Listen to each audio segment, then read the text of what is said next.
Iran में हुए भूकंप की गूंज इजराइल से लेकर अमेरिका तक सुनाई दे रही है। चर्चा इस बात को लेकर है कि जिस न्यूक्लियर ताकत की दरकार दरअसल ईरान को थी, क्या उसने उसे हासिल कर लिया। नमस्कार, मैं हूं मधुरेंद्र कुमार और आप देख रहे हैं मेरे साथ रणनीति। और आज रणनीति में चर्चा हम ईरान के न्यूक्लियर पावर होने की करने जा रहे हैं, जिस पर इस वक्त दुनिया में सबसे ज्यादा चर्चा हो रही है। हमें आपको बतलाएंगे कि किस तरह से 4.5, जी हाँ, महज 4.5 रिक्टर स्केल का भूकंप किस तरह से इजराइल को लेकर ही नहीं बल्कि अमेरिका को भी हिलाता नजर आ रहा है।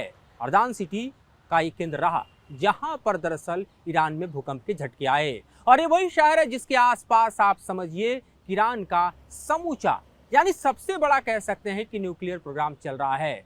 और तकरीबन अगर यूएस रिपोर्ट के हिसाब से देखें तो 10 किलोमीटर, महज 10 किलोमीटर गहराई में इस भूकंप का डेप्थ था, जिसे बताया जा रहा है कि यही दरअसल भूकंप का नहीं बल्कि ईरान के न्यूक्लियर टेस्ट का एपी सेंटर था। ये तब हुआ जब इजराइल ईरान पर हमले की तैयारी कर रहा था। ये तब हुआ जबकि ट्रंप, जो कि प्रमुख उम्मीदवार इस बार भी अमेरिकी चुनाव के हैं, वो कह रहे हैं कि ईरान के न्यूक्लियर साइट्स पर इजराइल हमले कर दे। ये तब हुआ जब इजराइल अपने F-35 बॉम्बर्स तैयार कर रहा था ईरान पर हमला करने की। इस बीच अगर ईरान ने न्यूक्लियर ताकत हासिल कर ली तो ये अपने आप में दुनिया का सबसे बड़ा डेटरेंट कहा जाएगा। वो डेटरेंट जिसका इंतजार तकरीबन 35 सालों से ज़्यादा ईरान को करना पड़ा, और कई बार तो ईरान ने कहा कि वो दरअसल सैंक्शंस को साइडलाइन करने के लिए न्यूक्लियर ताकत हासिल नहीं करने जा रहा। लेकिन इस बीच जो इजराइल के साथ छिड़ी जंग और जिस तरह से अमेरिका ने उसे दरकिनार किया, जिस तरह से ईरान के तमाम प्रॉक्सी जो हैं वो वॉर में झोंक दिए गए, एक तरफ हमास निपटा, दूसरी तरफ हिजबुल्लाह से जंग जारी है। इस बीच ईरान और इजराइल के बीच जो जंग थनी हुई है वो एरियल तो है, लेकिन कबे पूरे मिडिल ईस्ट को अपने चपेट में ले ले ये कहना अभी बेहद मुश्किल है, क्योंकि इजराइल के सामने अब ईरान का न्यूक्लियर डेटरेंट है, जिससे निपटना इजराइल के सामने सबसे बड़ी चुनौती है। लेकिन इजराइल का साफ तौर पर ऐलानिया है कि वो ईरान पर हमले का जवाब जरूर देगा। सवाल इस बात को लेकर उठ रहे हैं कि क्या इजराइल का हमला ईरान के न्यूक्लियर साइट्स पर होगा या फिर सिर्फ मिलिट्री साइट्स पर, या इसकी जद में ईरान के तमाम अन्य शहरी इलाके भी आएंगे। सवाल इसलिए क्योंकि दरअसल कैलकुलेशन देखिए, ईरान ने किया क्या। इस्माइल हानिया को मारा गया तेहरान की जमीन पर। उसके बाद हमने देखा कि किस तरह से इजराइल का और दमखम आगे बढ़ा और उसने हिजबुल्लाह चीफ नसरुल्लाह को भी लेबनान में निपटा दिया, और तब जाकर एक वॉर का जो समूचा सिलसिला शुरू हुआ। इस मौके का इंतजार खत्म करते हुए ईरान ने इजराइल पर तकरीबन 200 की संख्या में मिसाइल और साथ ही आप समझिए कि हमले को अंजाम देने में सफलता पाई, जिसमें कई जगह ईरान के हमले किए जद में इजराइल के इलाके दिखाई दिए। चाहे आप देखिए तो तेल अवीव का इलाका हो या फिर हाइफा का इलाका हो, चाहे वो नेगेव डेजर्ट का इलाका हो या फिर आप समझिए कि जेरूसलम की तरफ का इलाका हो। और उसके बाद इजराइल के हमले की तारीख ईरान के समीप आए। इस बीच ईरान ने वो कर दिखाया जिसका शक, जिसका सुबह था। इस वक्त अमेरिकी एजेंसियां दरअसल रीड करने में कोशिश कर रही है कि ईरान ने अगर इस तरह का न्यूक्लियर टेस्ट किया है तो कितना प्रभावशाली है, कितना खतरनाक है, कितना बड़ा डिटरेंट है, क्या वो दुनिया में तबाही ला सकता है, क्या वो न्यूक्लियर वॉर को जन्म दे सकता है, क्या इजराइल और ईरान के बीच जंग छिड़ी तो ये मिडिल ईस्ट की तबाही का सबसे बड़ा पर्याय बन सकती है। ये तमाम डिस्कशन इसलिए भी चल रहे हैं क्योंकि इजराइल मानने को तैयार नहीं, और ईरान ये कह चुका है कि इजराइल अगर उस पर हमला करता है तो ईरान उससे ज़्यादा ताकत के साथ हमला करेगा। इस बीच ईरान ने एक बड़ा टाइम बाय किया। टाइम बाय इसलिए किया क्योंकि ईरान के पास सबसे बड़ी जो कमजोरी थी वो थी एयर डिफेंस सिस्टम की, और ईरान ने वो एयर डिफेंस सिस्टम रूस से हासिल किया, S-400। जी हाँ, वही डिफेंस सिस्टम जो कि चाइना के पास भी है, जिसकी 3 बैटरी इस वक्त भारत के पास भी है। अपने डिफेंस के लिए ईरान ने रूस के साथ गहरे संबंध बनाते हुए, चूंकि रूस भी अमेरिका का दुश्मन है, एयर डिफेंस सिस्टम के तौर पे S-400 हासिल कर लिया। और उस S-400 को बताया जा रहा है कि वो प्रमुख न्यूक्लियर साइट के साथ लगा चुका है, उसकी बैटरी ऑन है। और उसके बाद ईरान ने इजराइल पर हमला किया कि इजराइल रिटेलिएट करता है तो बड़ी तबाही वो ईरान में न मचा पाए।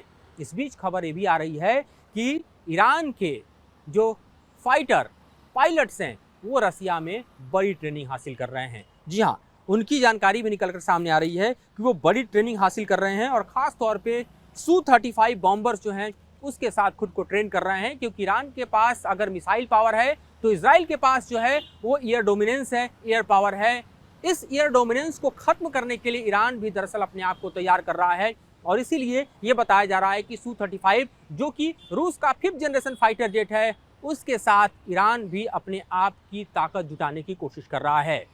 एक तरफ हम जानते हैं कि नॉर्थ कोरिया से अगर बात करें तो नॉर्थ कोरिया ने भी दरअसल इस तरह के टेस्ट को अंजाम दिया था, जमीन के भीतर दिया था, चीन का उसको सपोर्ट था। वही सिचुएशन इस वक्त हम देख रहे हैं कि दरअसल ईरान के और साथ ही रूस के बीच दिखाई दे रहा है। रूस का समर्थन ईरान को है, ईरान भी जमीन के भीतर टेस्ट कर रहा है, उसको एयर डिफेंस सिस्टम S-400 मिलता है। साथ ही आप देखिए एयर डोमिनेंस के लिए Su-35 जो है वो भी देने की तैयारी में है, और इस तरह से अमेरिका को कॉर्नर करने के लिए, अमेरिका को काउंटर करने के लिए इस वक्त ईरान के पीछे रूस पुरजोर तरीके से खड़ा हुआ दिखाई दे रहा है।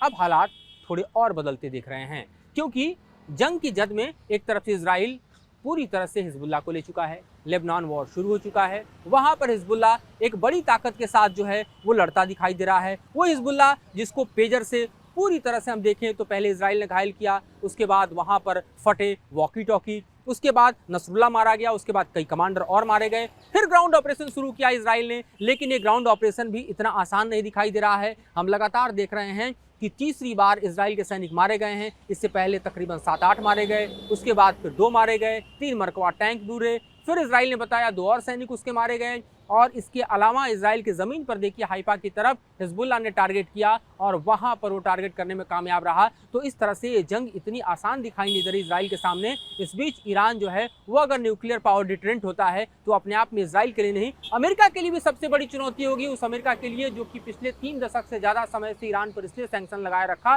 ताकि वो न्यूक्लियर पावर संपन्न न हो पाए। इस बीच आपके लिए हम ये भी बताने की कोशिश करेंगे कि अगर आप ईरान के न्यूक्लियर साइट्स को देखें तो कहाँ दिखाई देती है।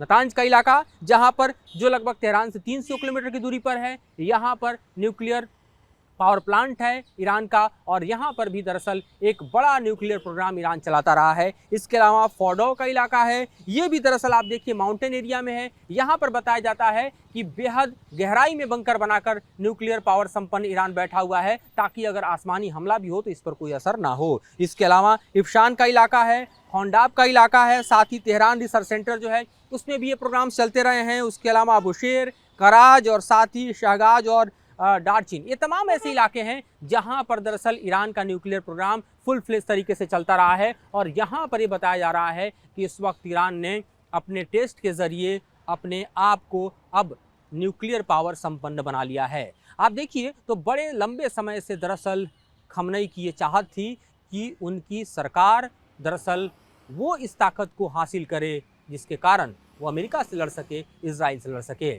और इस वक्त पर दरअसल अगर न्यूक्लियर पावर संपन्न हो रहा है ईरान, न्यूक्लियर ताकत संपन्न हो रहा है ईरान, न्यूक्लियर हथियारों से लैस हो रहा है ईरान, तो ये एक बड़े खतरे की घंटी इस वक्त मिडिल ईस्ट में देखी जा सकती है। फिलहाल इस खबर पे हमारी नज़र रहेगी, क्योंकि 1 साल खत्म हो चुके हैं अगर आप देखें तो इजराइल पर हमास के हमले के और इस युद्ध के। लेकिन ये युद्ध अब जो करवट ले रहा है वो बेहद भयावह है, खासतौर पे मानवता के लिए, मिडिल ईस्ट के लिए। तो फिलहाल ये विराम देते हैं। मुझे और मेरे सहयोगी सुभाष चंद्र को दीजिए इजाज़त।